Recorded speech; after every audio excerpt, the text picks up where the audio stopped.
So what can we do to alter or affect enzyme activity? Well, the activity in an enzyme, it describes how fast an enzyme catalyzes the reaction that converts a substrate or the starting material into a product. And it's strongly affected by the reaction conditions, which include temperature, pH, and the presence of inhibitors. And so what we're going to learn how to do is describe the effect of temperature, pH, and inhibitors on enzyme activity. Well, if we look at our handy dandy little graph here, okay, enzymes are most active at the optimum temperature, and usually in humans that's our physiologic, I almost said pH, temperature of 37 degrees Celsius. And they show little activity at low temperatures, and then they lose activity at temperatures that are above 50 degrees Celsius as we're going to denature things. Remember how we just talked about frying an egg and all that stuff? Well, after we get it to a certain level, it's going to denature our proteins in our body, just kind of like we're frying up the eggs. Okay, so that denaturing can occur in the loss of the catalytic or catalyst starting activity. Okay. And so our maximum is going to be at our optimal physiologic neutral homeostatic level. Okay, so 38 degrees Celsius, 37.6, whatever. And then if it decreases a little or increases a little, we're still going to function, just not at our optimum. And then you get to a certain level where it just kind of stops reacting. So also in how we have our happy zone for temperature, we have our happy zone of pH. And so they contain R groups of amino acids with proper charges at optimum pH. And we're going to lose the activity in lower or higher pH as the tertiary structure is going to be disrupted. So again, we have a happy zone. Let's keep it there and we'll be happy. So what are optimal pH values? Well, the body has an optimum pH of 7.4, which is the physiologic pH of our blood. Okay. My cat just did a really weird meow. All right, and then certain organs do operate at a lower and higher optimum pH values, and you know that, right? So our stomach is one, we are very acidic. You know, our small intestine is acidic, pancreas is acidic, right? Where pancreas, other parts of pancreas and these enzymes and are going to be basic. All right.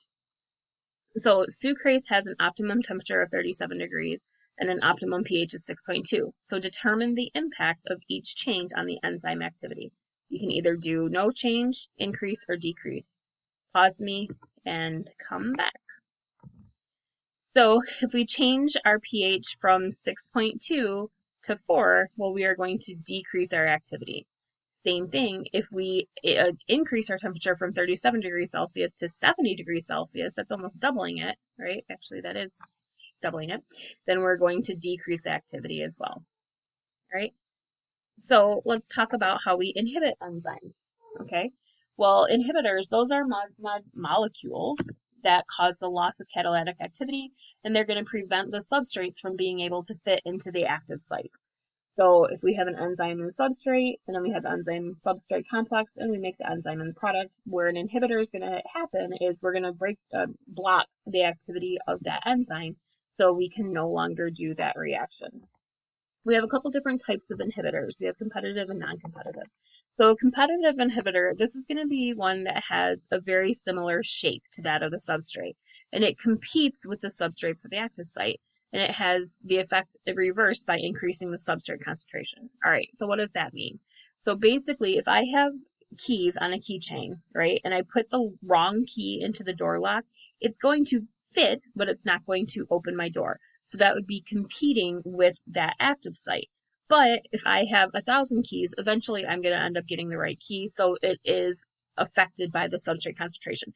Now that's important pharmacologically because pharmacologically we tend to use the non-competitive inhibitors because they're not dependent on the substrate concentration. Because your body gets really smart and it's like, oh crap, we need more. Well, let's just make more instead of dealing with the problem. Okay, and so just remember that competitive inhibition is based on substrate concentration and it's also very similar shape.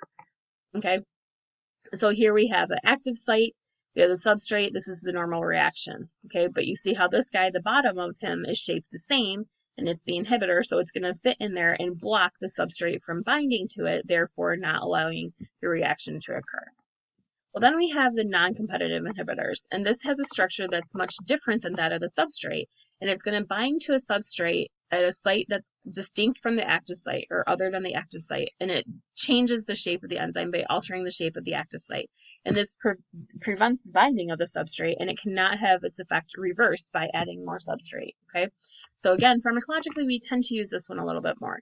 And so I say it's a site distinct from the active site, and it's also called the allosteric site. So you may see that in some other resources.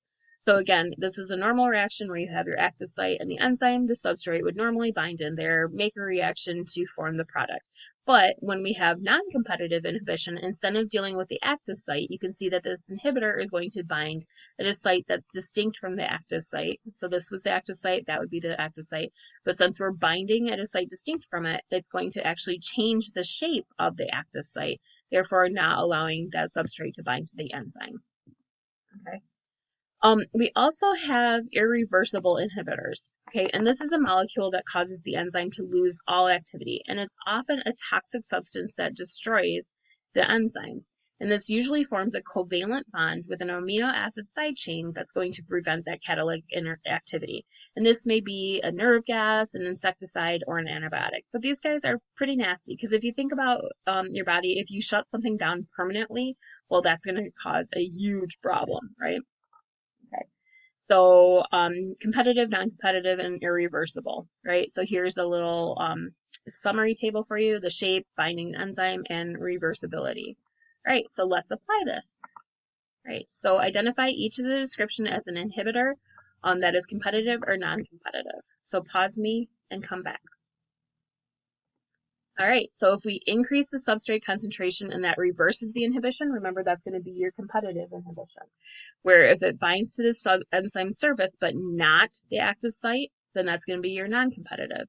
If it's a structure that's similar to that of the substrate, same shape, that's going to be competitive. And then if the inhibition is not reversed by adding more substrate, then that's going to be your non-competitive. All right, great job, you guys. And here is your learning concept for proteins. And it is awesome. So we'll see you in class. See ya. Bye-bye.